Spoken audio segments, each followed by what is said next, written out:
नमस्कार, जय माता दी। मैं हूं आपकी अपनी लाइफ डिजाइनर जीतू आचार्य। देव दीपावली के पर्व में कितने दीपक जलाने हैं आपको, और जरूर जलाने हैं।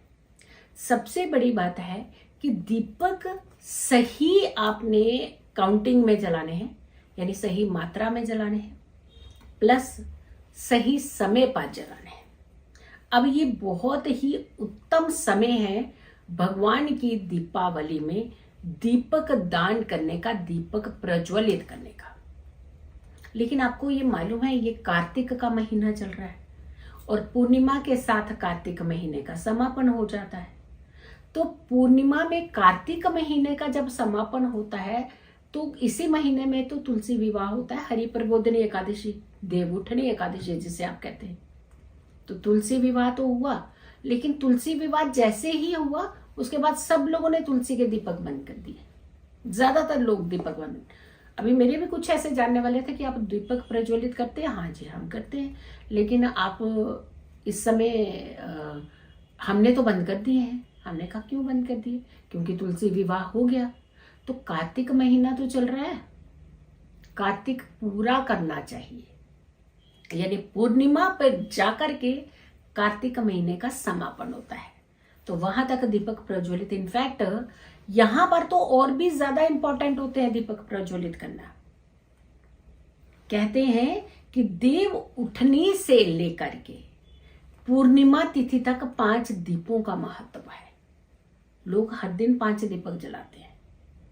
यहां ज्यादा उत्तम होते हैं 5 दीपक जलाने, लेकिन बहुत सारे लोग यहाँ पे उनके देव उठनी के साथ ही उसके बाद दीपक को नहीं जलाते। तो अगर आप नहीं जला रहे, तो अगर आपने ये वीडियो देखी है तो इमीडिएट जला दीजिएगा, प्रज्वलित करना शुरू कर दीजिएगा। इनफैक्ट मैं तो कहूंगी कुछ मात्रा बताएंगी, अगर आपने बाई चांस नहीं करे हैं दीपक प्रज्वलित, उसके बाद रह गए हैं, तो मैं आपको कुछ मात्रा के दीपक बताऊंगी। उस मात्रा के दीपक आप पूर्णिमा की रात्रि में कर दीजिएगा, ताकि आपको भी उतना ही लाभ मिल जाए। सबसे बड़ी बात है समय और तारीख। तारीख तो आपकी रहेगी 26 तारीख, यानी रात्रि में जब चांद पूजा की जाएगी, रात्रि में जब देवों की पूजा की जाएगी, रात्रि में जब दीपक दान किया जाएगा, वो रात्रि 26 की रात्रि है, ना कि 27 की। और समय का चुनाव करना ये बहुत इंपॉर्टेंट होता है। सबसे पहले तो प्रदोष काल भी मिल जाए और साथ के साथ गोधूली वेला मिल जाए तो कितना अच्छा रहता है। सबसे ज्यादा उत्तम समय तो यही होता है ना कि प्रदोष काल भी हो उसी बीच और साथ के साथ गोधूली वेला हो। और गोधूली वेला का कॉन्सेप्ट जो आपको पता है कि सूर्य अस्त से 72 मिनट पहले, यानी 72 मिनट पहले, और सूर्य अस्त के बाद, सनसेट के बाद में 72 मिनट तक आप पूजा विधि विधान कर सकते हैं। और यही समय होता है जब सारे देवी देवता हमारी धरती पर ही भ्रमण कर रहे होते हैं। तो यहाँ पर तो आपको गोधूली वेला मिल गई, और प्रदोष काल भी इसी समय के बीच में अगर पड़ जाए तो बहुत ही अच्छा होता है। इसी समय के बीच में ही पड़ता है। तो आपने जो चुनाव करना है समय का, वो है 5:30 बजे से लेकर, यानी 5:30 से लेकर के 7:30 के बीच में ही आप ये सारी पूजा विधि विधान कीजिएगा। हमने दूसरी वीडियो में बहुत अच्छे से एक्सप्लेन किया हुआ है, हर चीज को एक्सप्लेन किया हुआ, लेकिन जब हम यहाँ बात कर रहे हैं तो थोड़ा सा आपको इसलिए क्लू भी दे रहे हैं ताकि आप बाई चांस उस वीडियो को नहीं देखा तो इस कार्य को आप कर सके। और अगर देर से देख रहे हैं तो उसको आपको इमीडिएट देख करके आप ये कार्य कर सके। लेकिन अगर आप थोड़ा सा समय है तो आप पुरानी वीडियोस, मेरी 2 वीडियोस हैं जो मैंने ऑलरेडी डाल चुकी हैं, 2-3 जो भी हैं, तो आप उन वीडियोस को देख लीजिएगा। एक एक बार देख लीजिए, कुछ ज्यादा समय तो नहीं लगेगा, बट हाँ इन्फॉर्मेशन आपको पूरी मिल सकती है। हाथों में जब हम मोली बांधते हैं, कभी आपने ध्यान दिया तो उसको कितनी बार टर्न मारते हैं? नहीं दिया होगा, चलिए मैं बताती हूँ। हमेशा जब मोली हमारे हाथों में पंडित जी बांधते हैं, ये देखो मैंने भी बांधी हुई है, तो ये मोली जब बांधते हैं तो आपको पता है इसके कितने सर्कल बनाते हैं, वो कितनी बार इसको लपेटते हैं। हमारे वेदों में माना जाता है कि 1, 3, 5, 7, 9, 11 इनकी संख्या सबसे उत्तम मानी जाती है, यानी इवन में नहीं, ऑड नंबर्स में। जोड़ा में नहीं मोली बांधते हैं, देख लीजिएगा। जब भी मोली आपके हाथ में बने आप पूछ लीजिएगा, पंडित जी को भी पूछेगा कि आप ये मोली जब बांधते हैं तो 1, 3, 5 आप राउंड मारते हैं या फिर आप 2, 4, 6 मारते हैं। 1 3 5 ही मारते हैं। तो मतलब सबसे पहले आपके ये इन्फॉर्मेशन होगी कि जो हमें दीपक प्रज्वलित करते हैं वो ऑड नंबर्स में करने हैं।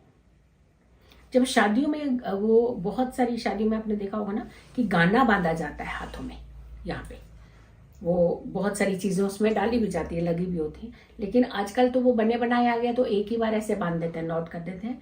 लेकिन जब ये बनाया जाता था धागा तो उस समय भी 1 3 5 7 का ही महत्व था, यानी इसे भी इसी रेशो के अंदर ही बांधा जाता था। तो ये बड़ी अच्छी एक इंफॉर्मेशन जानकारी भी होती है, हमें पता होना चाहिए इस बारे में। अब जब ये हम दीपक की बात कर रहे हैं तो कितने दीपक कम से कम आपको जलाने चाहिए।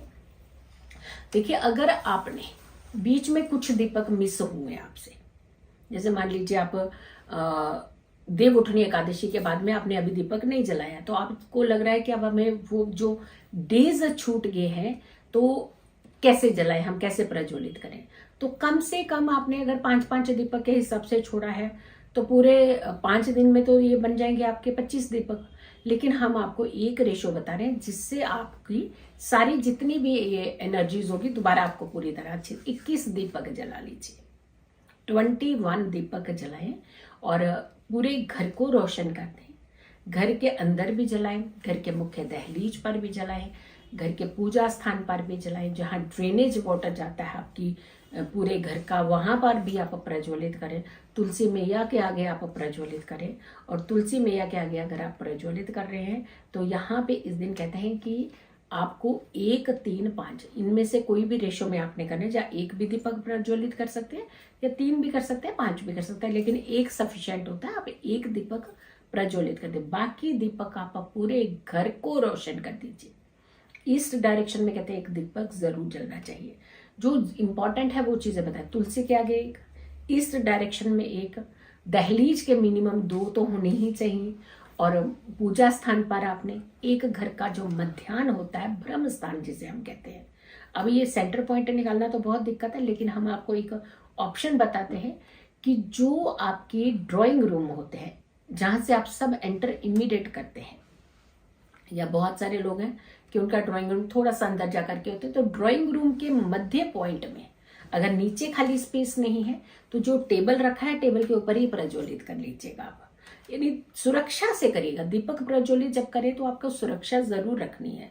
नीचे कोई बड़ी प्लेट रख लीजिएगा, या इर्द गिर्द आस पास कोई सामान नहीं होना चाहिए। देखिए, प्रिकॉशंस हमें ही लेने पड़ते हैं, ऐसा नहीं कि दीपक तो आंखें बंद करके दीपक कहीं भी छोड़ दीजिए, तो हार्मफुल भी हो सकता है। लेकिन आपने जब भी दीपक प्रज्वलित करने हैं तो उसे आसपास का एरिया अच्छे से देख करके उसे सुरक्षित वे में रखिएगा। आप यहाँ पर जो बहाएंगे दीपक, कुछ लोग बहते हुए जल में दीपक बहाते, तो आप आटे के दीपक बहाना बहुत उत्तम माना जाता है, बहुत शुभ माने जाते हैं। लेकिन जब आप घरों के अंदर दीपक जला रहे हैं तो मिट्टी के बने हुए दीपक वो प्रज्वलित कीजिएगा, वो ज्यादा शुभ माने जाते हैं। अब उसमें भी बहुत सारी की डेकोरेशन, ये रंग, लाल रंग, पीला रंग, नीला रंग, ये वाले शायद ज्यादा माता रानी प्रसन्न हो जाएंगी, भगवान ज्यादा प्रसन्न हो जाएंगे। आप सिंपली जो बने हुए दीपक होते हैं आपके भाव से प्रसन्न होते हैं देवी देवता, तो दिखावे से तो प्रसन्न वैसे भी नहीं होते हैं। तो आपने ये सारे दीपक बहुत अच्छे से श्रद्धा भाव से प्रज्वलित करने हैं, और भगवान का ध्यान करना है, माँ लक्ष्मी का ध्यान करना है, माँ वृंदा का ध्यान करना है, विष्णु का ध्यान करना है, और सभी देवी देवताओं का ध्यान करते हो आप इन दीपकों को प्रज्वलित कीजिए। कुछ क्षण इसके होरा के आसपास रहिए, देखिए दीपक को, देखिए, मन को शांत कीजिए, ताकि आपके जीवन में सुख और समृद्धि बनी रहे। सो वीडियो को ज्यादा से ज्यादा लोगों तक जरूर पहुंचाइएगा, अपने तक मत रोकिएगा, वीडियो शेयर कीजिएगा, और मेरी आने वाली हर वीडियो को जरूर देखें। खुश रहें, स्वस्थ रहें, पॉजिटिव रहें। पॉजिटिव रहते हैं तो हर समस्या से हम दूर रहते हैं। जल्दी हाजिर होंगे एक अच्छी वीडियो के साथ, तब तक के लिए नमस्कार, जय माता दी।